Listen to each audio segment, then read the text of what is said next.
അങ്ങ് ഐക്യരാഷ്ട്രസഭയിൽ പോയി പോലും മാനം കെടാനും വേണം ഒരു റേഞ്ച്. ആ റേഞ്ച് നമ്മുടെ ബിലാവൽ ഭൂട്ടോ, അതായത് പാകിസ്ഥാൻ നേതാവായിട്ടുള്ള പൊളിറ്റീഷ്യനായിട്ടുള്ള ബിലാവൽ ഭൂട്ടോയ്ക്കുണ്ട്.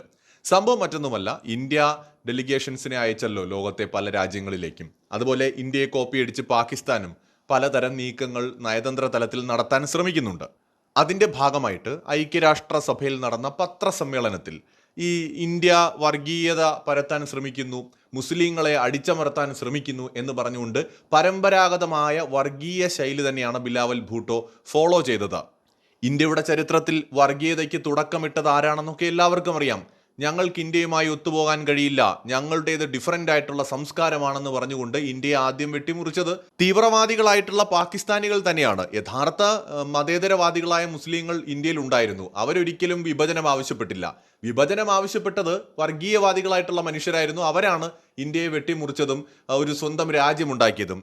അവരാണ് ഇന്ത്യയെ മതേതരത്വം പഠിപ്പിക്കാൻ വരുന്നത് എന്നത് വേറൊരു കോമഡി.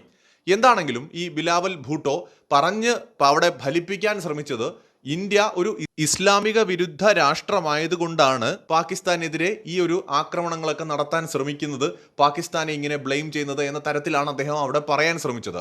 പക്ഷെ അവിടെ ഒരു മാധ്യമ പ്രവർത്തകൻ, പാകിസ്ഥാന്റെ പീപ്പിൾസ് പാർട്ടി ചെയർമാൻ കൂടിയായിട്ടുള്ള ബിലാവൽ ഭൂട്ടോയെ തുറന്നു കാട്ടുകയുണ്ടായി. ഒരു തരത്തിൽ പറഞ്ഞാൽ ബിലാവൽ ഭൂട്ടോയെ നാണം കെടുത്തുകയുണ്ടായി. ഈ പഹൽഗാം ഭീകരാക്രമണത്തെക്കുറിച്ച് പാകിസ്ഥാന്റെ ഭാഗം വിശദീകരിക്കുന്നതിനിടെ ഇന്ത്യയെക്കുറിച്ച് നടത്തിയ തെറ്റായ പ്രസ്താവനയാണ് മാധ്യമ പ്രവർത്തകൻ ചോദ്യം ചെയ്തതും പൊളിച്ചടിക്കിയതും.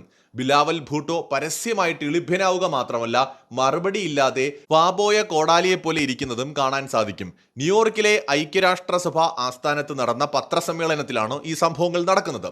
പഹൽഗാം ഭീകരാക്രമണം ഇന്ത്യയിലെ മുസ്ലിങ്ങളെ അധിക്ഷേപിക്കാനായിട്ട് രാഷ്ട്രീയവൽക്കരിക്കുകയാണെന്നാണ് ബിലാവൽ ഭൂട്ടോ ഇന്ത്യക്കെതിരായിട്ട് ആ ഒരു പത്രസമ്മേളനത്തിൽ പറയുന്നത്. പക്ഷേ ബിലാവൽ ഭൂട്ടോയ്ക്ക് തെറ്റിപ്പോയി. കാരണം ഇന്ന് ലോകം മുഴുവൻ എന്താണ് നടന്നത് എന്ന് ലൈവായി കണ്ടുകൊണ്ടിരിക്കുകയാണ്. അപ്പോൾ ഈ പത്രസമ്മേളനത്തിൽ പങ്കെടുത്ത ഒരു നിഷ്പക്ഷനായ മാധ്യമ പ്രവർത്തകൻ അദ്ദേഹം ഒരു ചോദ്യം ചോദിച്ചു. ബിലാവൽ ഭൂട്ടോ പറഞ്ഞത് തെറ്റാണെന്ന് വ്യക്തമാക്കുന്നതായിരുന്നു ചോദ്യം.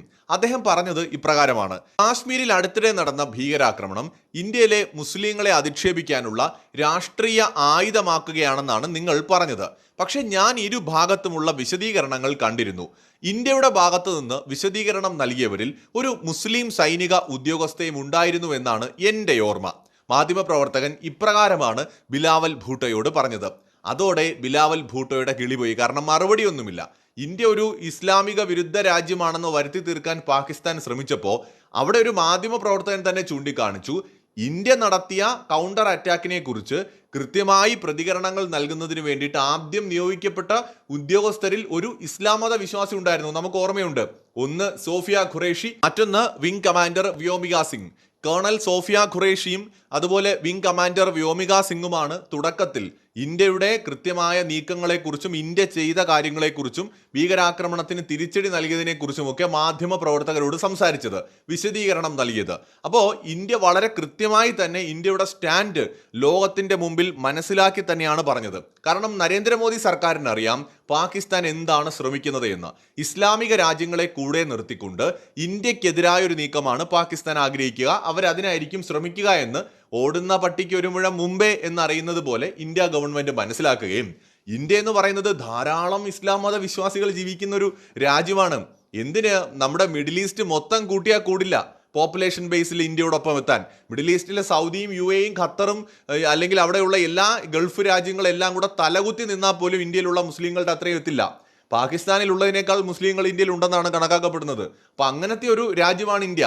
ഇന്തോനേഷ്യ കഴിഞ്ഞാൽ ഏറ്റവും കൂടുതൽ മുസ്ലിങ്ങളുള്ള രാജ്യമാണ്. അപ്പോൾ ഈ സോ കോൾഡ് ഇസ്ലാമിക രാജ്യങ്ങളൊക്കെ നമ്മുടെ മുമ്പിൽ നിന്നൊരു 10 അടി അങ്ങോട്ട് മാറി നിൽക്കുക. കാരണം ഏറ്റവും കൂടുതൽ ഇസ്ലാം മത വിശ്വാസികളും ഇന്ത്യയിലാണുള്ളത്.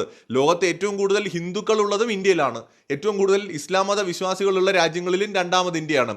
അതുപോലെ പല യൂറോപ്യൻ രാജ്യങ്ങളുടെയും ടോട്ടൽ പോപ്പുലേഷൻ എടുത്ത് കൂട്ടിയാൽ പോലും ഇന്ത്യയിലുള്ള ക്രിസ്ത്യാനികളുടെ അത്രയും വരില്ല. അപ്പോൾ ഇന്ത്യ എന്ന് പറയുന്നത് ഒരു മിനി എർത്താണ്, ഒരു ചെറിയ ലോകമാണ് ഇന്ത്യ. മൊത്തം ഭൂമിയുടെ ഒരു മിനിയേച്ചറാണ് നമ്മുടെ ഇന്ത്യ എന്ന് പറയുന്നത്. ഇവിടെ നമുക്ക് വ്യത്യസ്തങ്ങളായ മതം, സംസ്കാരം, ഭാഷ, ജീവിതശൈലി, മനുഷ്യര് പല നിറത്തിലും രൂപത്തിലും പല ശൈലിയിലും ജീവിക്കുന്ന മനുഷ്യരെ ഒക്കെ കാണാം ഇവിടെ. ഇത് വേറൊരു ലോകമാണ്. ഇതിപ്പോഴും ഇവർക്കൊന്നും മനസ്സിലായിട്ടില്ല. അപ്പൊ ആ ഇന്ത്യയെക്കുറിച്ചാണ് അവിടെ പോയിരുന്ന് ഇല്ലാ കഥകൾ തള്ളിമറിക്കുന്നത്. അപ്പൊ ഇന്ത്യ ഗവൺമെന്റിന് മനസ്സിലായി പാകിസ്ഥാൻ എന്തൊക്കെ ചെയ്യുമെന്ന് മനസ്സിലാക്കാൻ ഇന്ത്യക്ക് വലിയ ആന ബുദ്ധിയുടെ ആവശ്യമോ ഭയങ്കരമായി ചിന്തിക്കേണ്ട കാര്യമൊന്നുമില്ല. സാമാന്യ യുക്തി കൊണ്ട് ചിന്തിച്ചാൽ അറിയാം ഒരു തീവ്രവാദ രാഷ്ട്രം എന്തൊക്കെ ചിന്തിക്കുമെന്ന്. അപ്പൊ ഇന്ത്യ അത് മനസ്സിലാക്കി തന്നെയാണ് നമ്മുടെ സൈന്യത്തിൽ വളരെ ഉയർന്ന പൊസിഷൻസിൽ ഇസ്ലാം മത വിശ്വാസികൾ ഉണ്ടെന്നും അതിൽ വനിതകൾ ഉണ്ടെന്നും ലോകത്തിന് കാണിച്ചു കൊടുക്കുകയാണ്. അപ്പൊ അവിടെയാണ് ബിലാവൽ ഭൂട്ടയെ പോലെ ഉള്ളവര് പച്ചക്കള്ളം പറയാൻ ശ്രമിക്കുമ്പോൾ അത് പൊളിച്ചെടുക്കാൻ നമ്മൾ പ്രത്യേകിച്ച് ഒന്നും ചെയ്യേണ്ട. കണ്ടുകൊണ്ടിരുന്ന മാധ്യമങ്ങൾക്ക് തന്നെ അല്ലെങ്കിൽ മാധ്യമ പ്രവർത്തകർക്ക് തന്നെ ചെയ്യാം. അവിടെ ഇരുന്നൊരു മാധ്യമ പ്രവർത്തകൻ അവിടെയാണ് ചോദിച്ചത്, നിങ്ങൾ പറയുന്നത് എങ്ങനെ ശരിയാവും?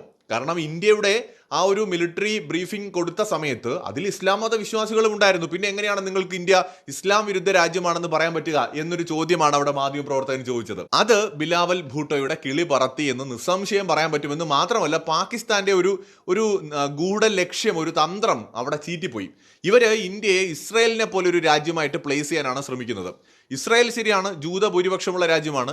പക്ഷെ അവിടെ ഇസ്ലാമിക മതവിശ്വാസികളും ഉണ്ട് കേട്ടോ. 70-72% മാത്രമേ ഉള്ളൂ ജൂതന്മാർ. ഇസ്ലാം മതവിശ്വാസികളും ഉണ്ട്. പക്ഷേ ഈ പലസ്തീൻ ഇസ്രായേൽ പ്രശ്നം എന്ന് പറയുന്നത് അത് വേറൊരു ചരിത്ര പശ്ചാത്തലമുള്ളൊരു വിഷയമാണ്. അപ്പം അതുകൊണ്ട് ആ രൂപത്തിലേക്ക് ഇന്ത്യ പാകിസ്ഥാൻ കശ്മീർ വിഷയത്തെ കൊണ്ടുവരാൻ പാകിസ്ഥാൻ കുറെ കാലമായിട്ട് ശ്രമിക്കുന്നുണ്ട്. ഇത് നടക്കാതെ പോകുന്നത് ഇന്ത്യ എന്ന് പറയുന്ന രാജ്യത്തിന്റെ ഒരു പ്രത്യേക സാഹചര്യങ്ങൾ കൊണ്ടുകൂടിയാണ്. എന്ന് വെച്ചാൽ 100 കോടിയിലധികം വരുന്ന ഹിന്ദുമത വിശ്വാസികൾ, 20 കോടിയിലധികം വരുന്ന ഇസ്ലാം മത വിശ്വാസികൾ ഉണ്ടെന്നും ഒക്കെയാണ് കണക്കാക്കപ്പെടുന്നത്. അതുപോലെ തന്നെ ക്രൈസ്തവരുടെ ഭൂരിപക്ഷം അതുപോലെ വളരെ കൂടിയിട്ടുണ്ട് ഇന്ത്യയിൽ.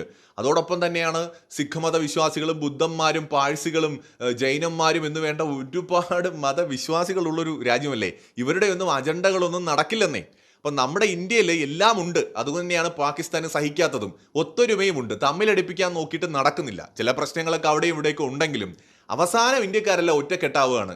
മതങ്ങളൊക്കെ അങ്ങ് മാറ്റി വെച്ചിട്ട് രാജ്യത്തിൻ്റെ ഒരു വിഷയം വരുമ്പോൾ 99.9% ഇന്ത്യക്കാരും ഒറ്റക്കെട്ടാവുകയാണ്. പിന്നെ 0.1% പുഴുക്കുത്തുകളൊക്കെ എല്ലായിടത്തും ഉണ്ടാകുമല്ലോ. അതുപോലെ കുറേ ആർക്കും വേണ്ടാത്ത കീടാണുക്കൾ. എപ്പോഴും നമ്മൾ ഈ ഹാർപ്പിക്കിൻ്റെ പരസ്യം കാണുമ്പോൾ എല്ലാം കഴിയുമ്പോഴും 1-2 കീടാണു എത്രയൊക്കെ നമ്മൾ ക്ലീൻ ചെയ്താലും 1-2 ഒക്കെ അവിടെ ഇവിടെയും കാണിക്കും. അതുപോലെ ഇന്ത്യക്കാരെല്ലാവരും ഒന്നിക്കുമ്പോഴും അതിൽ ഒന്നിക്കാതെ നിൽക്കുന്ന കീടാണുക്കൾ 2-3 കാണുമെന്ന് പറയുന്നത് പോലെ 0.1% ഇവിടെയും കാണും.